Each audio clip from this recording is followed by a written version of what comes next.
Bonjour et bienvenue à tous dans ce Barda Podcast numéro 17 avec Ben. Et Barda. Et aujourd'hui, on va revenir sur un truc dont on a déjà parlé, dont on reparlera sûrement. Oui, parce qu'on en parle tout le temps. Donc, Mais on en parle beaucoup entre nous et qui nous a beaucoup marqué, c'est Dune. Voilà, Dune de Alors, Herbert. Dune, mon Barda, quand est-ce que tu l'as découvert? Alors Dune, on a déjà fait un petit podcast dessus, mais c'est tellement vaste qu'on ne peut pas faire autrement que de le reprendre. Et je l'ai découvert moi dans les années... j'avais 17 ans. C'est dans les années 85, 84 peut-être, quelque chose du genre. Peut-être avant, je sais plus exactement. Et en fait, Dune a été un grand kiff, mais le truc qui se passe avec Dune, alors je sais pas si toi c'est pareil, c'est qu'en fait, je l'ai lu plusieurs fois, et plusieurs fois le cycle entier, hein. Et à chaque fois, j'ai une lecture totalement différente.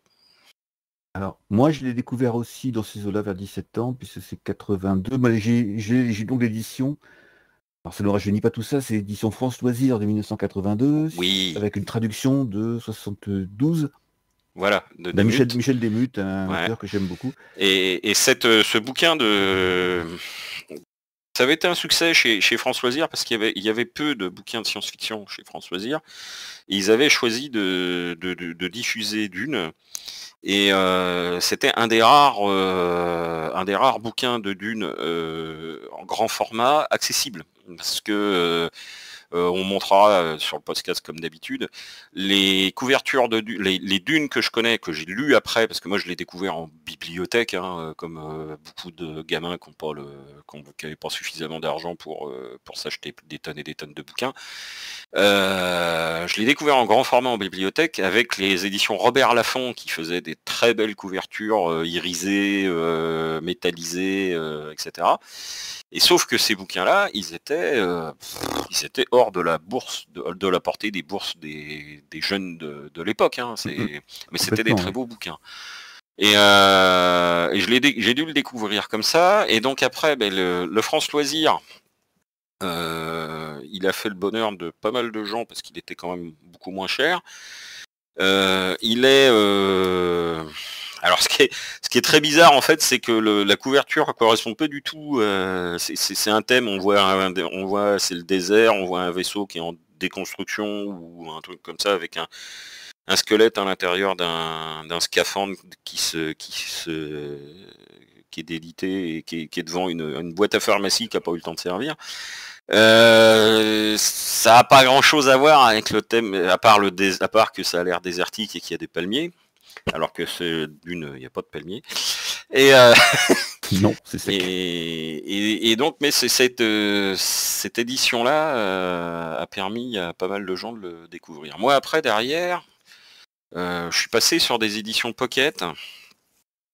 Alors ça c'est écrit tout petit parce que faut quand même savoir, à cet âge-là on s'en fout, on voit bien, mais c'est écrit tout petit parce que les débuts de chapitres qui sont vraiment spécifiques à Herbert, ou justement qui rentre on en reparlera après, mais qui rentre dans la façon de son description où on se sent projeté dans un univers, puisque entre guillemets, il fait des citations de bouquins qui parlent de trucs qui sont soit pas encore passés, soit qui se sont passés il y a longtemps, et donc en fait tout ça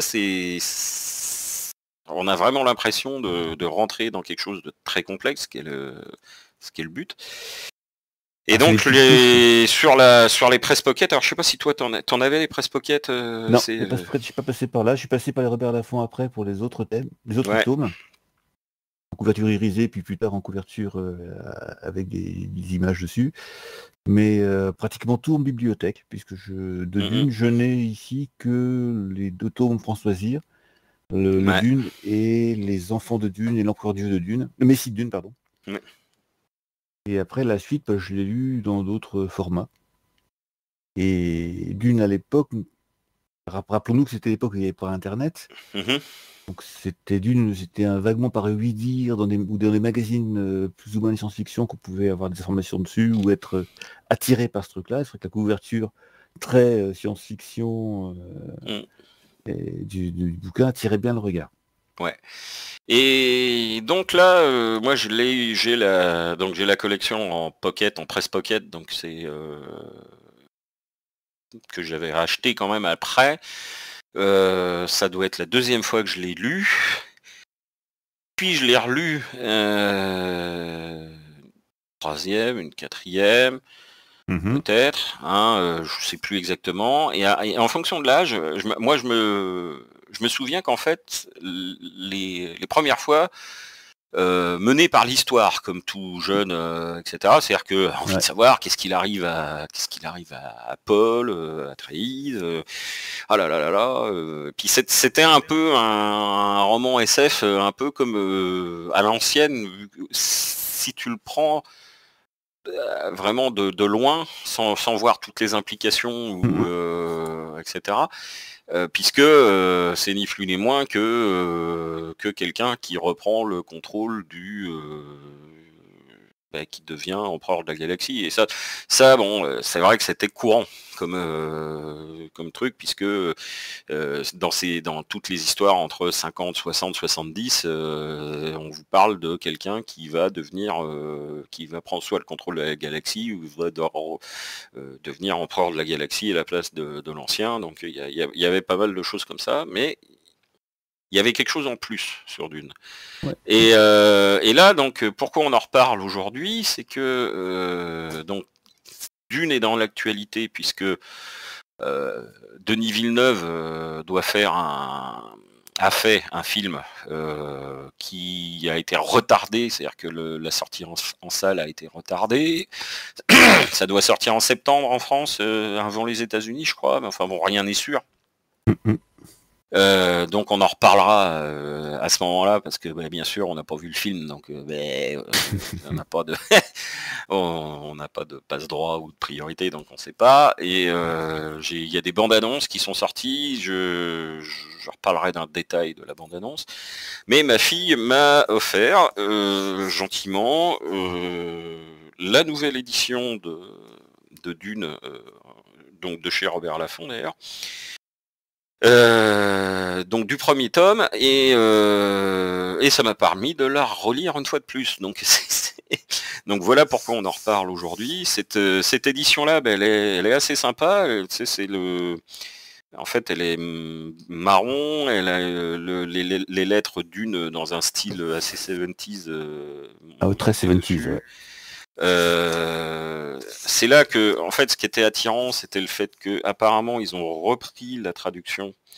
Donc, si je regarde dedans, effectivement, la traduction, le bouquin de 76 de 65 a été édité en 69 aux USA, puis en traduit chez Robert Laffont, donc par Michel Desmut, en 70, puis corrigé en 72. Et là, sur la nouvelle édition, on voit bien 1970, 1972, 2020. Donc la nouvelle édition, alors, mais moi je l'ai relu en entier, j'ai pas senti une différence énorme. C'est plus une correction. Apparemment, il y avait peut-être des trucs à corriger, etc. Et apparemment, la révision de la traduction, ça aurait été fait par l'Épaule d'Orion, qui est un blog d'ailleurs de SF auquel on pense aujourd'hui, qui fait un sacré boulot, qui est quand même... Non, moi je suis admiratif. Et puis, c'est compliqué parce que faudrait lire l'ancienne édition et page par page avec la nouvelle pour pouvoir voir où sont les différences. Ça m'a pas réellement sauté aux yeux, quoi. Mais bon, le plaisir de lire Dune est toujours là. Ça m'a permis de me replonger dedans. Il y a une préface de Denis Villeneuve, une autre préface de Pierre Bordage, c'est sympa, et une postface de Gérard Klein. Sinon, il y a tous les appendices qui étaient dans l'édition originale, et on retrouve donc le texte original avec cette traduction revue et corrigée. Et donc ça doit être, je sais pas, la 5e ou 5e ou 6e fois que je lis. Bon, là, là j'ai relu que le premier tome. Et comme d'habitude, j'ai une lecture encore différente de ce que j'avais pu lire avant. J'ai fait attention à d'autres détails, à d'autres façons de faire, etc. Et c'est un peu de ça dont je voulais qu'on parle aujourd'hui. Et toi, Ben, moi, la première fois que je l'ai lu, je me souviens que j'ai trouvé ça lourd. Ouais. Parce que je suivais l'action. Donc ça va pas très vite l'action, mais il y a beaucoup, c'est très touffu, il y a beaucoup de détails, beaucoup de digressions, il y a beaucoup de têtes de chapitres à lire aussi. Donc je sais que la première fois que j'ai lu le livre, j'ai un peu sauté tête de chapitre, mais c'est pas forcément intéressant. Et j'étais jusqu'au bout, j'ai dit ok, j'ai dû rater des trucs, donc je l'ai relu. Et là je l'ai relu, et je me souviens que la deuxième fois que je l'ai lu, j'ai décrypté chacune des entrées de chapitre justement pour comprendre, connaissant déjà un peu l'univers, quel était l'éclairage que ça rajoutait. Et c'est vrai que c'était... Du coup, on se rend compte que l'univers est extrêmement riche. On a l'impression qu'en fait, le premier tome est qu'un tout petit bout d'un truc énorme qui n'est pas présenté et qui va être après présenté dans un tome suivant, voire ceux qui ont été complétés par Kevin Anderson et par le fils de Frank Herbert dans les années qui ont suivi, parce qu'ils ont rajouté 4 ou 5 tomes sont peut-être un peu moins intéressants, mais qui sont quand même basés sur tout l'univers qu'avait créé Frank Herbert. Donc oui, c'est vrai, à chaque fois que je l'ai lu, et je regarde peut-être pendant les vacances pour voir, j'ai découvert des trucs. Et c'est vrai à chaque fois c'est le genre de livre qu'on redécouvre à chaque fois qu'on le lit. Oui, tout à fait. Il n'y a pas beaucoup de livres comme ça, mais celui-là, c'est vraiment le cas. Alors là, le truc qui m'a intéressé, c'est que comme je savais que je leur lisais la surprise, les choses, l'histoire, je la connais quasiment par cœur en fait. Donc, sauf que on s'aperçoit, et je me suis aperçu, et c'est ça qui est très rigolo. Je l'ai lu dans le train aussi, hein, donc c'est marrant. Et c'est pas la même chose. Et le truc, c'est j'ai fait un peu plus attention à la façon dont c'était construit. Et à des choses qu'on croit, parce qu'on croit se souvenir de choses, et en fait c'est quasiment pas vrai, quoi. Et le truc, c'est que on va parler au début donc des débuts de chapitre, des tout petits passages qui sont en italique et qui sont comme des citations normalement, donc c'est des citations de livres. Et est-ce que dans le reste de la série, il y a des citations de un peu tout. Il y a des citations de la Bible catholique orange, il y a des citations de trucs du Benetelax, il y a des citations. Hein, je sais pas si tu te. Ah oui, tout à fait. Alors que dans le premier, c'est exclusivement des citations de bouquins qu'a écrit Héroulane, donc la princesse, la fille de l'empereur. Et il n'y a que c'est des extraits des manuels de Muad'Dib, de Princesse Irulan, tout ce que tous les trucs sont signés par la princesse Irulan, Et la princesse Irulan, elle intervient tard dans le livre. Très tard. Très tard. Et on la voit pas. Et on la voit. Alors on l'entrevoit à certains moments, mais c'est au niveau du final que ça prend tout son sens. Et c'est très très drôle parce que en fait, tout au long du bouquin, on voit l'avenir. Alors c'est quand même un bouquin qui parle d'un héros qui voit l'avenir. Et on vous propose ça comme texte, et en amont de chaque chapitre, vous avez la description de qu'est-ce qui va être, parce que on vous fournit le nom Muad'Dib depuis le début, on vous fournit le nom, Dune, l'épice, plein d'indices, de plein de choses qui vont se passer dans ces trucs-là, et à chaque fois, c'est le manuel du Muad'Dib par la princesse Irulan, les paroles de Muad'Dib de la princesse Irulan, et tu t'aperçois qu'elle a fait énormément de bouquins. Et tout ça, c'est quelque chose qui va se passer dans le futur, puisque ça fait partie de la dernière phrase même du bouquin, qui, sans parler des postfaces, hein, puisque en fait, ce qui est particulier, c'est que la dernière phrase je vais la Prends mon retrouver. édition pour contrôler, mais je pense que je sais de quoi tu parles. La dernière phrase, en fait, c'est les femmes qui parlent. Et c'est Jessica qui parle à Chani, qui est donc la femme Fremen de Paul, et qui lui dit parce que il vient d'épouser entre guillemets la princesse Irulan pour devenir empereur de la galaxie. Et la dernière phrase, c'est alors que nous, Chani, nous que l'on nomme concubine, l'histoire nous appellera épouse. Et en fait, dans les phrases précédentes, c'est vraiment la dernière phrase, et c'est Jessica qui parle, hein, sa mère.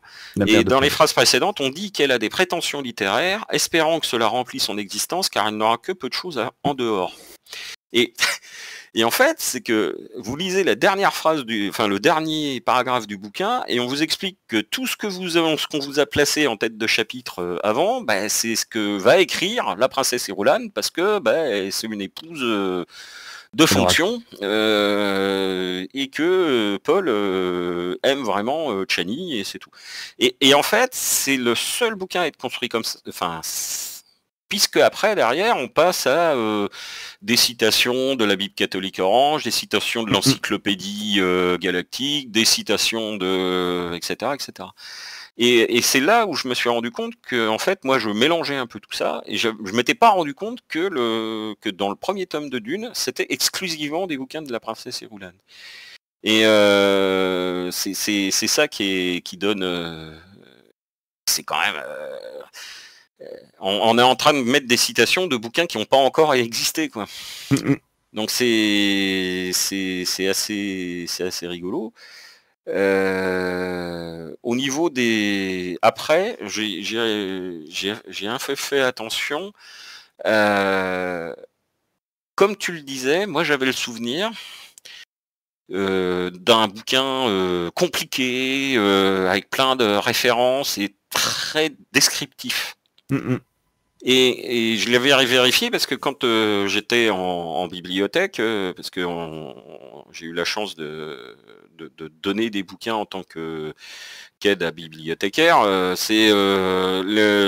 truc, c'est qu'à chaque fois que j'ai voulu fourguer Dune à des gens qui étaient entre guillemets pas très lecteurs assidus à l'origine, ils m'ont ramené Dune en disant c'est trop compliqué, je l'ai commencé, puis je l'ai posé, puis après je m'y suis pas remis, c'est trop complexe, etc. Et je disais toujours que pour moi, c'était un syndrome de la science-fiction qui était le fait de te mettre dans le bain d'abord, et te dire, entre guillemets, vous comprendrez tout que plus tard dans le bouquin, etc. Peut-être. Et ce qui est vrai, puisque c'est un des signes de la SF, de la littérature de science-fiction, de travailler comme ça. C'est-à-dire que pour éviter d'être dans le descriptif complet comme Jules Verne ou etc., si vous voulez pas se passer votre temps à décrire la bielle de la machine à vapeur qui motorise le sloot, alors après et puis tous ces trucs là vieillissent beaucoup, sauf dans le cyberpunk, hein, où ils inventent des marques et des choses comme ça. On vous plonge dans le truc, c'est limite si on vous explique les choses, etc. Et donc il y a une partie aride, mais je pensais que c'était parce qu'il y avait beaucoup de descriptions. Et là je l'ai relu, et en fait je me suis aperçu qu'il y en avait peu, mais très peu. C'est des vraies descriptions, il y en a quasiment pas. À un moment donné, je m'étais demandé, même on lit, on regarde Jessica, machin, Jessica, et puis rendu à un moment, je faisais le parallèle, parce que j'ai revu le film de Lynch dans l'intermédiaire, et c'est épouvantable. Et donc alors je dirais pourquoi après, mais et je me disais, mais tiens, dans le film de Lynch, ils ont Jessica, et ils l'ont fait, elle ressemble à d'une certaine façon. Elle a les cheveux roux. Bon, alors ça se plus ou moins ça se comprend puisque on apprend des choses au cours du roman. Mais le truc c'est, mais ils ont pris ça où? Et en fait, j'ai cherché, arrivé à moitié dans le bouquin de Dune, je me suis rendu compte, mais l'image de Jessica, chacun s'en fait une image mentale. Mais au fait, elle a les cheveux de quelle couleur? Mais c'est dit où ça, etc. Et j'ai été obligé de revenir en arrière et de regarder. Et je me suis aperçu que, en fait, c'est dit dans un bout de phrase dès le début qu'elle avait les cheveux couleur bronze. Et c'est dit en 4e vitesse, vraiment au tout début quoi. Et en fait, les descriptions, il n'y en a pas tant que ça. Par exemple, mais si tu regardes Caladan, à part de savoir que le château est en pierre, que c'est un peu humide parce que justement pour faire la bascule entre Caladan qui est humide et Dune qui est super sèche, en fait, tu t'aperçois que les descriptions des lieux, en fait, les villes, on te les décrit pas. Les intérieurs des bâtiments, si on te décrit qu'il y a une chambre plutôt à l'étage, le jardin qui est caché au milieu de la maison qui est à Arrakeen, etc. Mais c'est des petits détails. Alors c'est soit il y a un mur en pierre qui suinte là, un truc qui machin. Et en fait, les seules descriptions un peu plus poussées, c'est quasiment dans les grottes, dans les sièges des Fremen, où on vous dit que il y a un service à café, mais enfin on vous explique pas la forme qu'il a. Hein. C'est prise de guerre, machin, qui est posé, puis qu'il y a des tentures et des tapis un peu partout. Voilà, pour faire un peu oriental, machin. Mais c'est ridicule. C'est en termes de description, mais il n'y en a pas tant que ça. C'est-à-dire qu'en fait, les révérends de mer, on a les visions de Lynch, etc. Mais comment elles sont habillées, si on voit. En fait, la majeure partie des trucs, c'est que on sait qu'ils ont tous des manteaux à capuche. Et que soit on cache son visage au fin fond de la capuche, et puis que les Fremen ils sont habillés avec des robes, des robes du désert, un peu comme des Touaregs et des choses comme ça. Mais à part ça, il y a rien. Il y a rien. Le distil. On sait que et c'est ça, c'est qu'en fait, il nous parle d'un vêtement qui est le distil, qui est une très belle invention quand même. Ça fait partie des trucs. Le distil est décrit comme étant, on ne sait pas de quelle couleur c'est, on sait on ne sait pas s'il y a une forme, si c'est plutôt fabriqué, si c'est matériaux, on ne sait pas du tout. On sait qu'il y a des pompes sous les pieds pour donner l'énergie, pour pomper tout ça, etc., pour donner de l'énergie. On sait qu'il y a des tuyaux. On sait qu'il y a des bouchons de nez, on sait qu'il y a un masque facial qu'on met parce que pour récupérer tout ce qui sort de la bouche. On sait que il y a des réseaux, il y a des épaisseurs, mais et ça, c'est pas expliqué pour être expliqué, c'est expliqué dans le feu de l'action parce que le vêtement est endommagé, et là il y a des tuyaux qui se fracturent. Mais il n'y a que comme ça qu'on apprend comment fonctionne ce système-là. Par contre, le terme distil permet d'imaginer tout de suite ce que c'est. Et chacun se fait son film sur la façon dont c'est constitué, comment ça fonctionne et tout. Et le truc qui est aussi impressionnant, c'est que, pour rebondir là-dessus, c'est qu'effectivement, on sait que il est obligé de desserrer les sangles d'épaule ou de cou du duc, alors que Paul les a réglés naturellement. Enfin, ça fait partie de la légende du truc et du machin. C'est pour ça qu'on sait qu'il y a des sangles ou des attaches à ce niveau-là, mais c'est tout, quoi. Mais il y a entre guillemets, il y a pas besoin de savoir plus en fait. C'est que comme il a donné avec le vocabulaire un nom à des à des choses qui veulent bien dire ce que ça veut dire. En fait, c'est vrai que quand on parle alors le truc avec les chauves-souris alors au début, c'est pour ça on comprend pas toujours tout, mais le truc, on se rend compte qu'en fait ils murmurent à l'oreille de la chauve-souris un message que la chauve-souris va retransmettre, et qu'en fait il y a un espèce d'appareil qui sert à ça, un distrans. Et en fait, c'est que si t'es pas attentif, c'est là toute la difficulté de lire Dune, c'est que quand t'es attentif, ah ouais, tiens, c'est la première, tiens, voilà, là il nous parle de ça, puis ça va revenir juste après, parce que le mec il a dit, oh, j'ai perdu ma chauve-souris, oh c'est con, c'était vraiment, c'était la meilleure et tout, je vais la regretter. Et si t'as pas bien lu un chapitre plus tôt, que les mecs ils transmettent des messages avec les chauves-souris alors que c'était d'autres gars avec d'autres, c'est impressionnant. Et le truc qui est très très rigolo, c'est la façon dont il bascule d'une image de société à l'autre au fur et à mesure du roman, et que les parties sont pas vraiment équilibrées. En fait, il y a 3 parties dans Dune, le premier tome. Enfin, tu me corriges si t'es pas d'accord. Hein. T'as la première partie, il y a une partie, le piège s'ouvre et on sait qu'il va se refermer. Alors c'est ça, c'est que il y a un piège qui est ouvert, tendu. Entre guillemets, tout le monde sait que le piège est ouvert et tendu, mais il faut qu'ils y aillent quand même, parce que le décorum et les faux freluches, comme ils disent, etc., les obligent de le faire. C'est-à-dire que de pas y aller, ce sera pire. Pas y aller, ça sera pire. Donc ils savent qu'il y a un piège, ils vont essayer de s'en, etc. Donc là, c'est toute la. Et on est au sein d'une société.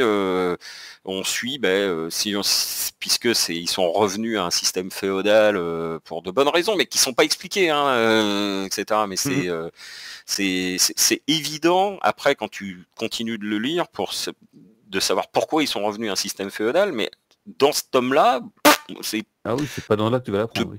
C'est pas réellement expliqué. En fait, si, puisque en fait, il y a tant que le voyage dans l'espace et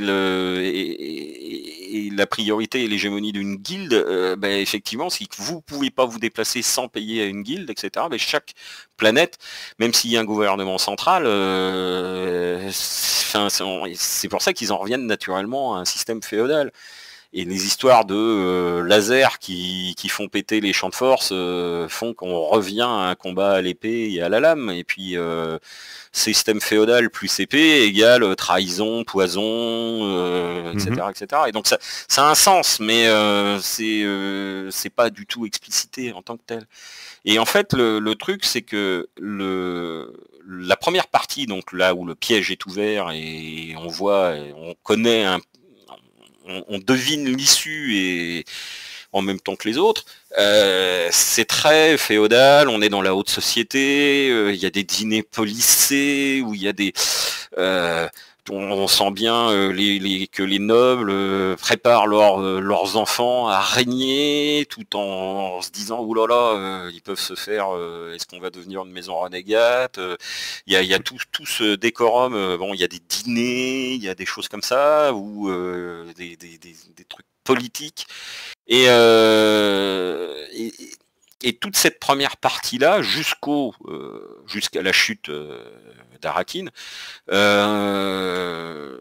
au passage au Harkonnen, tout ça, ça a vraiment une teinte, une description de la noblesse, etc.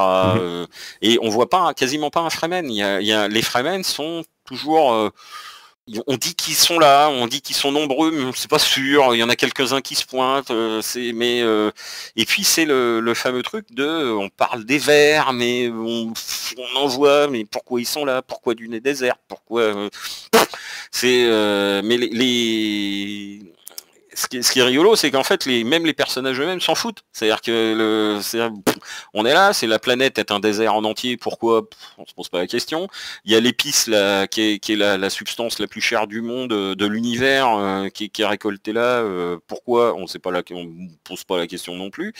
On est là juste pour l'exploiter, etc., etc. Et tout ça, c'est une ambiance particulière. Ensuite, deuxièmement, on a la deuxième partie qui est la fuite de Paul et de sa mère, et qui est très longue. En fait, c'est parce que là, on est sur 2 jours, 3 jours, et c'est très long.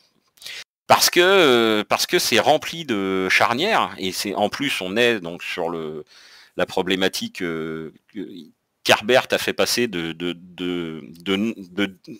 qui est intéressante, qui est de dire oui, on est en train de parler de quelqu'un qui a une préscience, qui voit l'avenir, mais quelles sont les difficultés liées à ça? C'est-à-dire que et c'est pas simplement parce que dans un autre roman, on aurait fait oui, il voit l'avenir, c'est génial. Ouais, là, non seulement c'est pas génial parce que ça pose beaucoup de problèmes, c'est-à-dire que qu'est-ce qu'on décide quand on croit connaître l'avenir? Justement, l'avenir n'est pas si stable que ça, si figé, donc il y a des obstacles un peu partout. On se dit, il est dans des nœuds, des nodes, enfin je sais même plus, des vortex, dans lequel on voit rien, il se passe quelque chose, il peut mourir, il y a un duel, s'il meurt, plein de branches d'avenir se coupent, s'il gagne, d'autres s'ouvrent, et etc., etc. Et ils sont, alors ce qui est très mal traité dans le film de Lynch, parce que dans le film de Lynch, il y a toute cette évasion et cette découverte des Fremen, et quand tu regardes le film, tu sens qu'il a été coupé à mort pour la durée finale, ou c'est que ça va pas être compris comme ça. C'est-à-dire que là, dans le bouquin d'Herbert, chaque parole, chaque acte a une importance, parce que on est sur un nœud, et que tout peut partir en quenouille directement, et que pour arriver à ses fins, chaque mot, chaque réponse, chaque acte a une importance, et ils marchent sur des œufs en permanence. Ils se comprennent pas. Il y a un truc très important entre le Manta qui rencontre un Fremen, et ils sont sous l'aplomb d'une roche dans le désert. Et le Fremen leur parle de alors vous avez un devoir d'eau, oui, alors le poids de l'eau, qui c'est qui va et en fait tu t'aperçois qu'ils se comprennent pas du tout. Ils sont sur des concepts et des paroles tellement éloignés que comme l'autre est un Manta en face, il va comprendre que l'autre il veut distiller son mort pour récupérer de la flotte pour la survie de tout le monde, mais sur le moment, ils pigent pas. Et alors les soldats eux-mêmes ne pigent pas. Mais qu'est-ce qu'ils vont faire avec le corps de machin là? Qu'est-ce qu'ils sont partis faire? Et le truc, c'est que ça, c'est très bien expliqué dans le bouquin, et on sent la tension, le truc et machin. Et dans le film, ils arrivent, les Fremen ils tombent sur les Fremen, ils font poc poc poc, et puis ils partent, ça y est, ils sont copains. Et puis tiens, je te donne un nom, et etc. Rien que pour choisir le nom, ça dure quoi? Ouais, ça dure longtemps. Ça dure longtemps, et etc. Et puis pendant ce temps-là, Paul a des bouffées de prescience, de choses comme ça. Donc et ça dure énormément longtemps. Et ensuite, il y a la dernière partie du livre qui est en fait assez courte, ça passe très très vite. Qui passe très très très très vite, on se remet, ça y est, les chefs de guerre, ça y est, il a pris le pouvoir, ça y est, machin, et on a le truc final où en fait le piège se referme sur la guilde et sur l'impérium, et il prend le pouvoir. Et ça dure très peu, et en fait comme plein de choses, comme par exemple quand tu regardes dans Le Seigneur des Anneaux, la bataille du gouffre de Helm, qui dans le film dure 40 minutes, je crois, etc., et dure une demi-page dans le bouquin. En fait, c'est on a résisté, puis après, le matin, il n'y en avait plus, parce que les arbres les avaient... Et, et là, c'est un peu pareil, c'est-à-dire qu'en fait, on est surtout sur un problème de préscience, parce que il donne des ordres, il fait des trucs, et il se dit, ça y est, on déroule, on est sur le chemin. Et que en fait, ce qui est très intéressant, c'est l'utilisation, et très actuel, c'est l'utilisation du mot djihad. Et parce qu'en fait, le Paul, au début, se refuse à ce qu'on en arrive à un djihad. Tout, dans la deuxième partie, c'est tout son problème. C'est-à-dire qu'en fait, il entrevoit une violence et qui va déferler sur l'univers, et il voudrait pas que ça arrive. Et que dans la troisième partie, en fait, il est passé de l'autre côté en disant non, de toute façon, je peux rien y faire. Je suis devenu un messie, donc même à un moment donné, dans le bouquin, c'est dit, c'est même si je meurs là, ça va continuer quand même. Et en fait, le djihad est là, le djihad ne pourra pas être évité, et le seul truc, c'est que plutôt que il essaye de le contrôler en devenant empereur lui-même. Et ce truc-là est très très intéressant. Et par contre, c'est la façon, le nombre de pages. Enfin, quand on regarde la façon dont c'est construit. La fin est vraiment est très très petite par rapport à tout le reste. Parce que en fait, il a acquis tellement de pouvoir, de puissance, que ses adversaires vont pas pouvoir s'opposer à lui, et que du coup, il devient empereur de la galaxie pour maîtriser un peu ce qui va suivre. Ouais, bon, ce qu'on a oublié de dire au départ du podcast, c'était que attention, on va spoiler à mort, mais et encore, là, je trouve qu'on s'est retenu pas mal. Je vais spoiler encore un coup, c'est que ce qui est à faire pour les gens qui nous écoutent et qui connaîtraient pas, s'il en reste, des gens qui connaîtraient pas Dune, faut surtout pas s'arrêter à ce premier tome. Puisque le Messie de Dune est extraordinaire dans le sens où justement tous les auteurs qu'on connaissait à l'époque ou etc. auraient continué ça en vous décrivant comment l'empereur a fait ci, le djihad, il s'est passé ci, il s'est passé ça. Et en fait, on arrive sur le deuxième tome et Paul est plus là. Et il est mais cet ermite qui vit au fond de machin, mais qui est-ce, et on sent il a cassé le truc, quoi. Et ça, c'est reprendre le deuxième tome en disant bon voilà, oui, ça s'est fait comme ça, et sauf que c'est insupportable, et donc on repart sur d'autres choses, et c'est extra. Enfin voilà quoi, ça remet du souffle là-dedans, etc.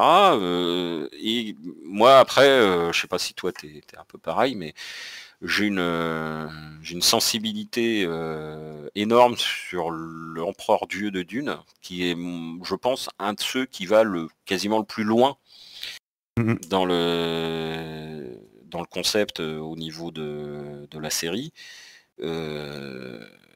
Et je pense que il aurait même pu s'arrêter là à ce niveau-là. Mais bon, c'est pas que les deux derniers sont pas à lire. Hein. Non, mais après on a l'impression qu'il s'est tellement pris dans cet univers-là qu'il a pas pu s'arrêter, qu'il a continué à écrire jusqu'à sa mort, et qu'il avait déjà prévu tellement de choses, mis tellement de notes de côté, de préparation pour d'autres tomes encore, qu'il y avait de la matière pour écrire plusieurs livres après. Montbardard, ça nous a beaucoup fait parler. Oui, j'étais bavard encore. C'est normal, quiconque te connaît, c'est ce qu'il en est. On va donc rapidement dire deux petits coups de cœur, un chacun. Oula. Sur des livres. Ça, j'ai pas préparé. Là aussi, c'est totalement improvisé. Hein, les Barda Podcasts ne sont ni préparés ni anticipés ou tout juste, donc ça n'est que de l'impro. Et moi, dont je voulais parler, c'est une série série de vampires, rien à voir avec Dune. Le premier de David Wellington, le premier tome s'appelle 13 balles dans la peau. Okay. C'est dans un univers où les vampires ont existé, il y en a eu, mais ils ont disparu jusqu'au jour où il y en a un qui réapparaît. Et une policière intrépide va se lancer à sa recherche, aidée par un ancien chasseur de vampires. Il y en a plein de tomes, il y en a, j'en ai 5-6 tomes, il y a 13 balles dans la peau, 99 cercueils, Vampire 0, 23 heures. Et donc, c'était tout ça chez Milady. Et bien évidemment, la traduction s'est arrêtée à ce moment-là. Donc le dernier épisode, qui s'appelle 32 Crocs, n'est pas paru en français, donc je l'ai en anglais, mais il ferme très bien l'histoire, donc une très très bonne histoire de vampire. Donc David Wellington, et le premier tome s'appelle 13 balles dans la peau. Ouais, nickel. Moi, je suis en train de lire Teen Air de Richard Morgan. Donc moi, ce serait ça. Je pense que je l'ai pas proposé encore, celui-là. Je suis pas sûr. Donc c'est du Morgan. J'aime bien. Ça suit le truc. Et voilà. Donc, Eh bien, je pense que je le lirai. Je te le vois quelque part en stock aussi, celui-là. Ouais, voilà. Donc Eh voilà. Bien, mon Barda, merci à toi. Merci à toi, Ben. Et tu vas lire le mot de la fin. Oui, le mot de la fin, c'est évacuation. Et moi, je dirais, c'est aussi vaccination. Allez, au revoir à tous. Au revoir à tous.